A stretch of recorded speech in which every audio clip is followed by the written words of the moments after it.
गुरु की प्यारी संगत जी, वाहिगुरु जी का खालसा, वाहिगुरु जी की फतेह। संगत जी, आज फिर हम गुरबाणी के आधार पर एक नई गाथा श्रवण करेंगे। नई गाथा श्रवण करेंगे। आज की गाथा द्रौपदी की है। आज का विषय है कि द्रौपदी को भगवान देर से क्यों बचाने आए और उसकी लाज क्यों बचाई। वरना हमारे देश में हजारों औरतों का चीरहरण हर रोज होता है, हर रोज होता है। द्रौपदी की लाज रखने पर, द्रौपदी की लाज रखने पर गुरबाणी में बहुत जगह वर्णन किया गया है। और भाई गुरदास जी भी अपनी लिखतों में कई बार बताते हैं। हम आज की बात श्री गुरु ग्रंथ साहिब जी के 1400 अंग पर लिखे शब्द से शुरू करेंगे। गुरु ग्रंथ साहिब जी के 1400 अंग, गुरु ग्रंथ साहिब जी का अंग 1400, 1400 अंग पर लिखे शब्द से शुरू करेंगे आज की गाथा। तो गुरबाणी में लिखा है, अब राखो दास भाट की लाज, जैसी राखी लाज भगत प्रहलाद की, हरणाक्ष फारे कर आज।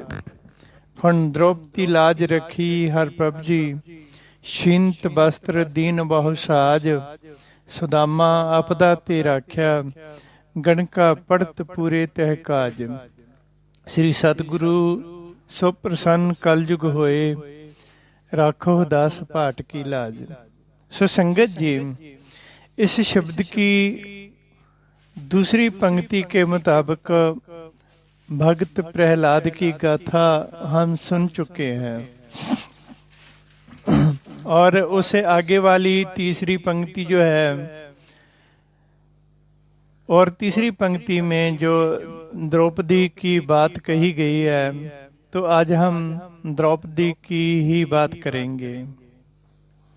संगत जी, दरअसल में द्रौपदी का असली नाम कृष्णा था। वह पंचाल के राजा द्रुपद की बेटी थी। पंचाल की राजकुमारी से उसका नाम पंचाली हुआ, और राजा द्रुपद की लाडली बेटी होने पर उसका नाम द्रौपदी हो गया।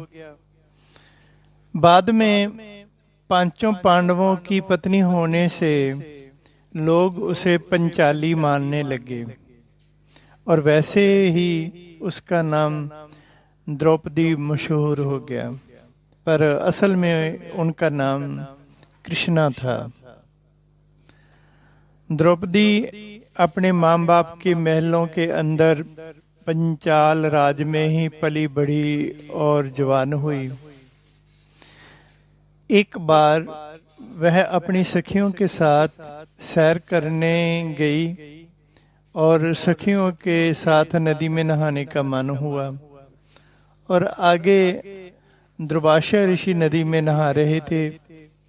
द्रौपदी ने जोर से आवाज लगाई कि ऋषि जी, हम लड़कियों ने नहाना है, आप जल्दी बाहर आइए।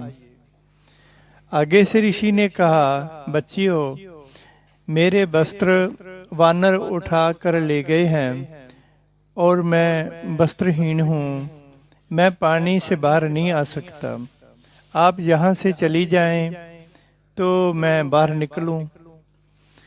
लेकिन लड़कियों ने आज नहाने का पूरा मन बना रखा था, तो द्रौपदी ने अपनी साड़ी का पल्लू कुपीन जितने साइज का फाड़ कर पानी में फेंक दिया और ऋषि से कहा कि वह इस कपड़े को पकड़कर कमर में बांध ले। ऋषि ने उस बहते हुए कपड़े को पकड़ने की कोशिश की, परंतु पकड़ ना पाए। दूसरी बार फिर द्रौपदी ने अपनी साड़ी का पल्लू फाड़कर ऋषि के लिए फेंका, पर ऋषि फिर ना पकड़ पाए। जब तीसरी बार द्रौपदी ने अपना पल्लू ऋषि के लिए फाड़ा, तो द्रौपदी ने आवाज लगाकर कहा, ऋषि जी, अब मेरे पास और कपड़ा नहीं है आपको देने के लिए, आपने पकड़ लेना, नहीं तो आपको पानी में ही रहना पड़ेगा। तीसरी बार ऋषि ने कुपीन जैसा कपड़ा पकड़ लिया और अपने कमरे में बांधकर पानी से बाहर आ गए। और बाहर आकर दुर्वासा ऋषि ने द्रौपदी को आशीर्वाद दिया और कहा, बच्ची, आज तुमने मेरी इज्जत रखी है और मेरा नंगेज ढका है, और ऐसे ही भगवान आपकी भी इज्जत रखे और तेरे पर्दे बनाए रखें।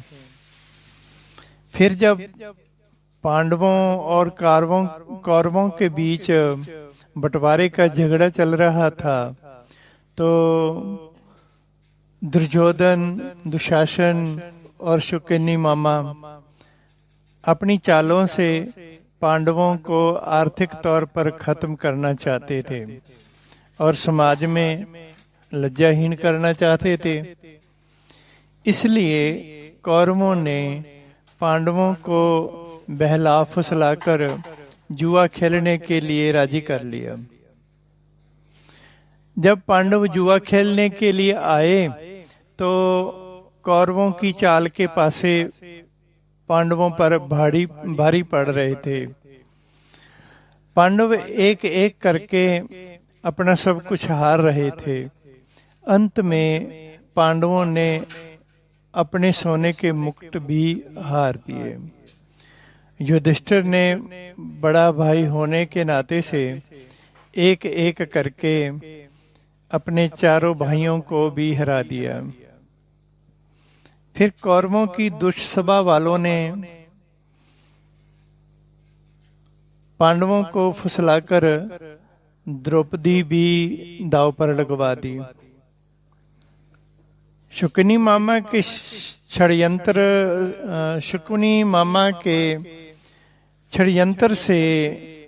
षड्यंत्र भरे पासे से पांडव अपनी पत्नी द्रौपदी को भी हार गए।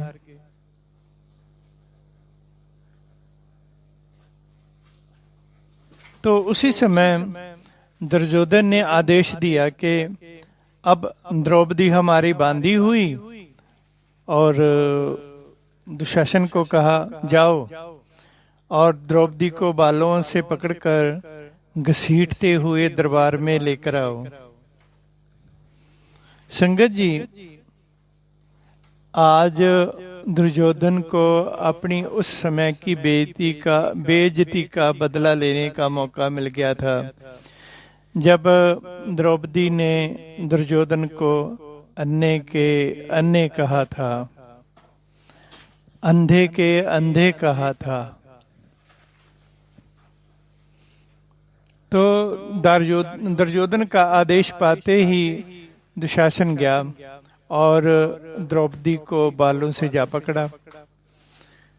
उस समय द्रौपदी रजस्वला से मुक्त होकर केशी स्नान किए बैठी हुई थी।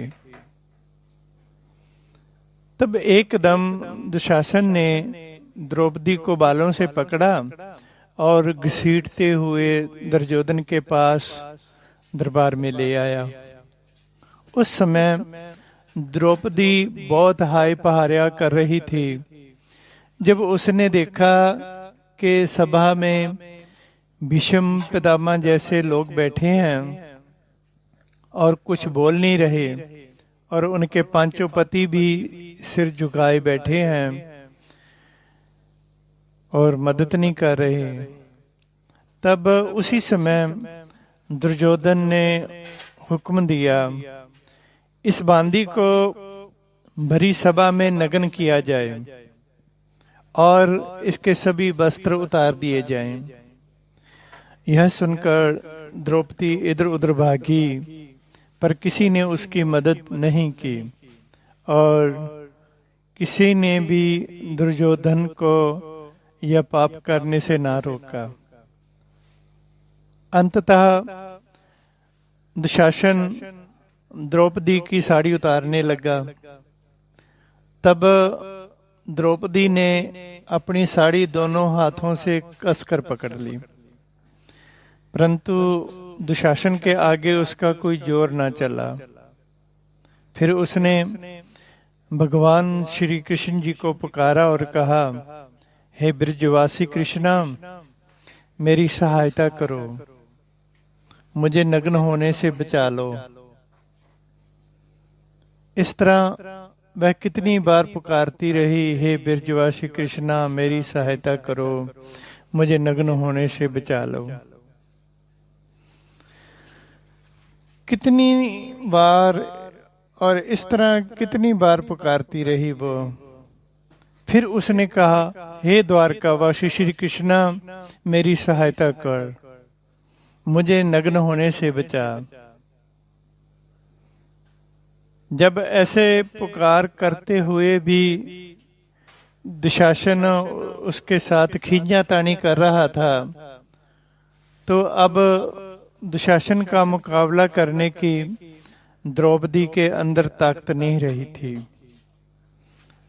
अब वो हार मान चुकी थी और उसने अपने दोनों हाथों से अपनी साड़ी छोड़ दी। दोनों हाथों से अपनी साड़ी छोड़ दी। अब उसने अपने दोनों हाथ ऊपर उठा लिए थे और पुकार कर रही थी, हरजू राख ले हो पत मेरी, हरजू राख ले हो पत मेरी। हे सर्वशक्तिमान और कण कण में रमे हुए भगवान, मेरी सहायता कर, मेरी इज्जत बचा। तभी जैसे ही द्रौपदी ने अपनी साड़ी अपने हाथों से छोड़ी, तो वैसे ही एकदम दुशासन ने द्रौपदी साड़ी उतारनी शुरू कर दी। वैसे ही जैसे ही अपने हाथों से द्रौपदी ने अपनी साड़ी छोड़ी, तो एकदम दुशासन ने द्रौपदी की साड़ी उतारनी शुरू कर दी। बस अब दुशासन साड़ी खींचता ही चला जा रहा था और साड़ी खत्म होने का नाम ही नहीं ले रही थी। पूरी सभा में साड़ी के कपड़े के ढेर लग गए थे, कपड़े का अंबार लग गया था, परंतु द्रौपदी अब तक भी नग्न नहीं हुई थी। सब देखते देखते थक गए थे, परंतु यह अचंबा किसी की समझ में नहीं आ रहा था। अंततः सब थक हार कर बैठ गए। संगत जी, इसीलिए गुरबाणी में लिखा है, फुन द्रौपदी लाज रखी हर प्रभ जी, छीनत वस्त्र दीन बहु साज। फुन द्रौपदी लाज रखी हर प्रभ जी, छीनत वस्त्र दीन बहु साज। क्योंकि द्रौपदी ने अब भरी सभा में कहा था, हरजू राख ले हो पत मेरी। तब गुरु जी कहते हैं, भगवान ने ऐसा ही किया। गुरु जी गुरबाणी में लिखते हैं, फुन द्रौपदी लाज रखी हर प्रभ जी, छीनत वस्त्र दीन बहु साज। अर्थात भगवान ने द्रौपदी की लाज ऐसे रखी कि दुशासन वस्त्र उतारता उतारता थक गया। दुशासन जितने वस्त्र उतारता था, भगवान उतने ही वस्त्र द्रौपदी के शरीर पर और सजा देते थे। जैसे कि गुरबाणी में लिखा है, पंचाली को राजसभा में राम नाम सुध आए, ताको दुख हरियो करना में अपनी पैज बढ़ाई। अर्थात मारू राग में गुरु जी फरमाते हैं कि पंचाली द्रौपदी को विपता के समय राज दरबार में भगवान जी की याद आई और भगवान ने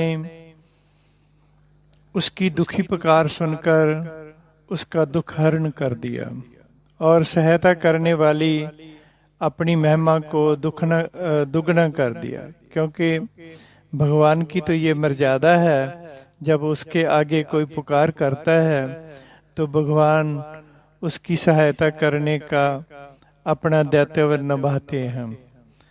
तो भगवान ने अपना दायित्व निभाया और द्रौपदी की सहायता की, अपनी पैज बढ़ाई। बढ़ाई मतलब दुगनी करी, सहायता करने वाली बढ़ाई को दुगना कर दिया और बढ़ा लिया अपनी बढ़ाई को। तो आगे गुरबाणी में और लिखा है,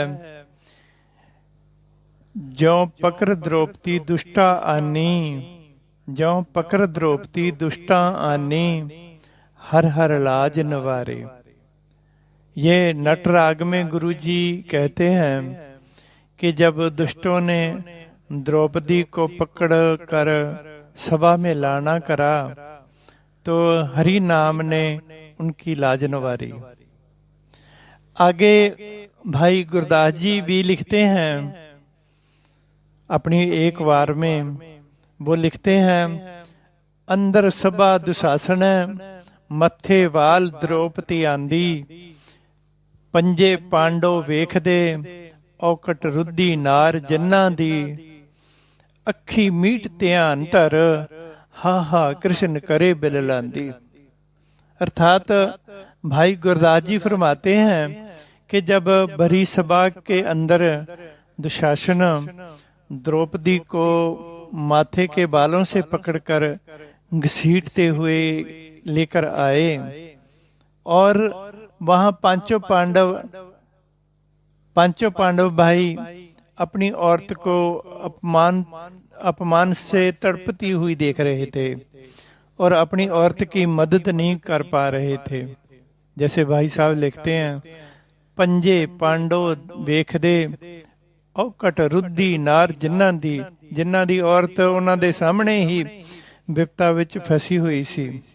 ऐसे भाई गुरदास जी कहते हैं।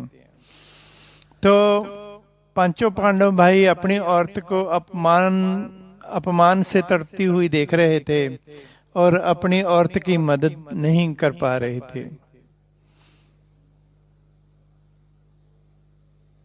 और सभा में बैठे सभी महारथियों के आगे भी द्रौपदी ने इज्जत की गुहार लगाई, पर किसी ने उसकी मदद ना करी।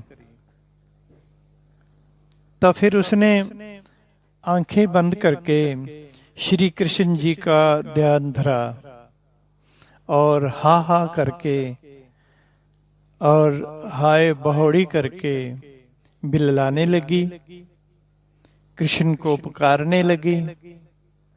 तो तभी उसके शरीर से नई नई साड़ियां निकलने लगी। आगे फिर भाई गुरदास जी फरमाते हैं, द्रौपदी कुपीन मात्र दई जो मुनीसर है, द्रौपदी कुपीन मात्र दई जो मुनीसर है, ताते सभा मद बहो बसन प्रवाह जी। अर्थात के द्रौपदी ने एक ऋषि दुर्वासा को सिर्फ कुपीन बांधने जितना कपड़ा दान में दिया था, अर्थात नंगेज ढकने के लिए एक कुपीन जितना कपड़ा दिया था। तो बदले में भगवान ने उनके लिए भरी सभा के बीच वस्त्रों का प्रवाह चला दिया। जैसे भाई साहब कहते हैं, द्रौपदी कुपीन मात्र दई जो मुनीसर है, ताते सभा मद बहो बसन प्रवाह जी। भरी सभा में भगवान ने द्रौपदी के लिए वस्त्रों का प्रवाह चला दिया।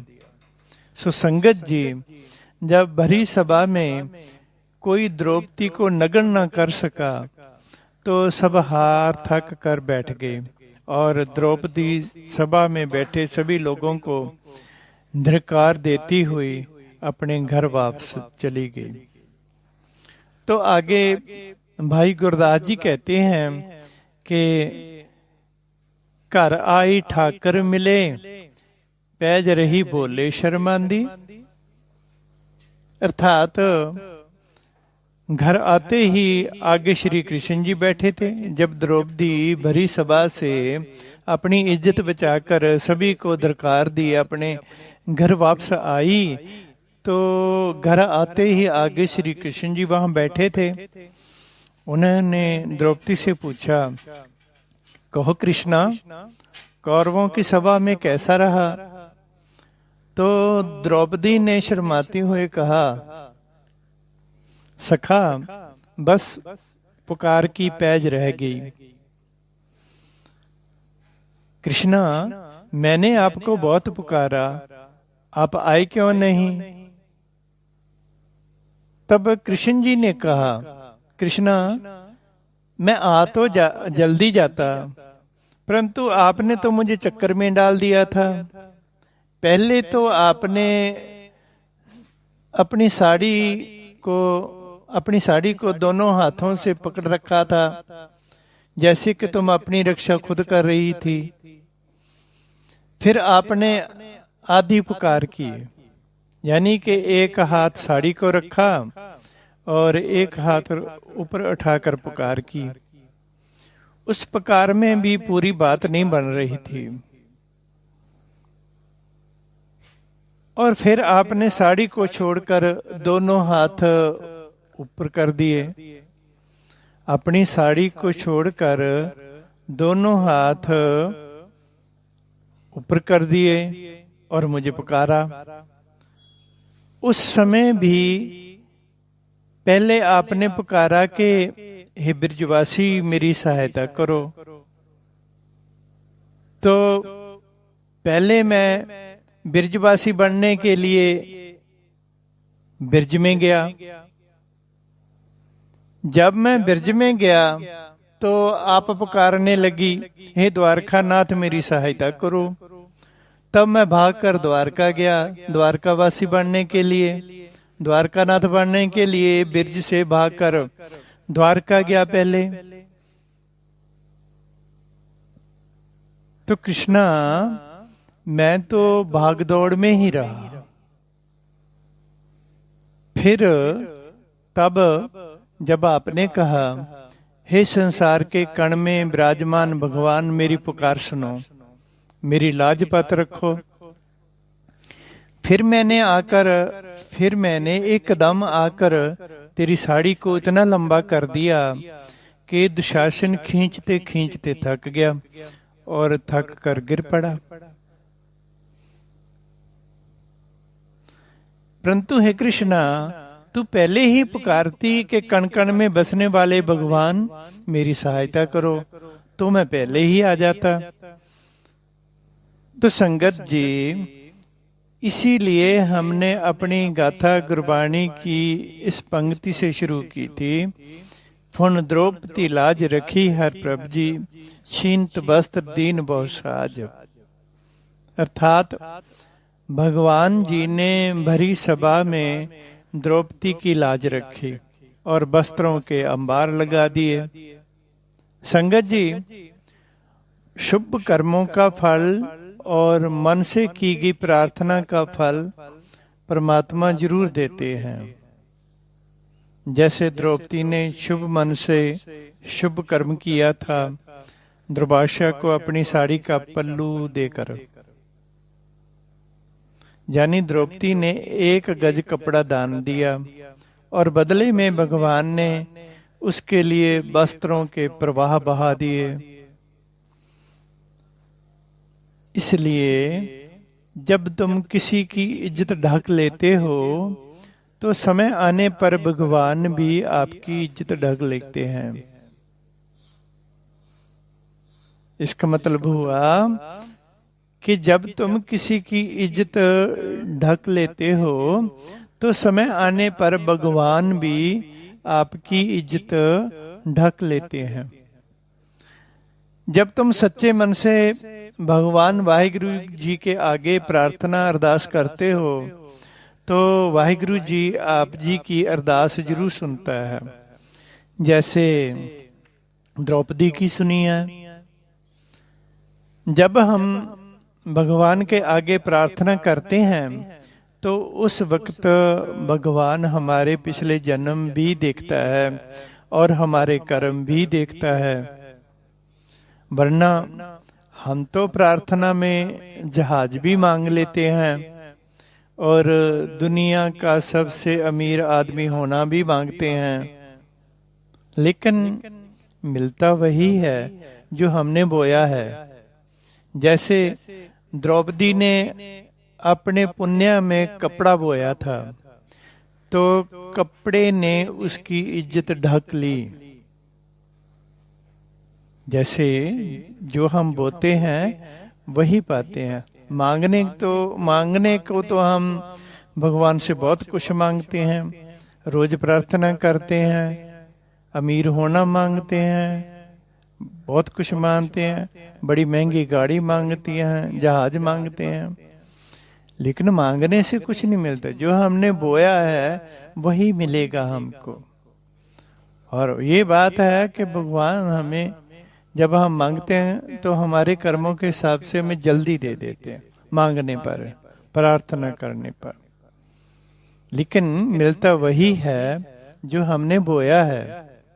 जैसे द्रौपदी ने अपने पुण्य में कपड़ा बोया था तो उसी कपड़े ने उसकी इज्जत ढक ली। तो संगत जी, मिलते हैं फिर अगली गाथा में। वाहिगुरु जी का खालसा, वाहिगुरु जी की फतेह।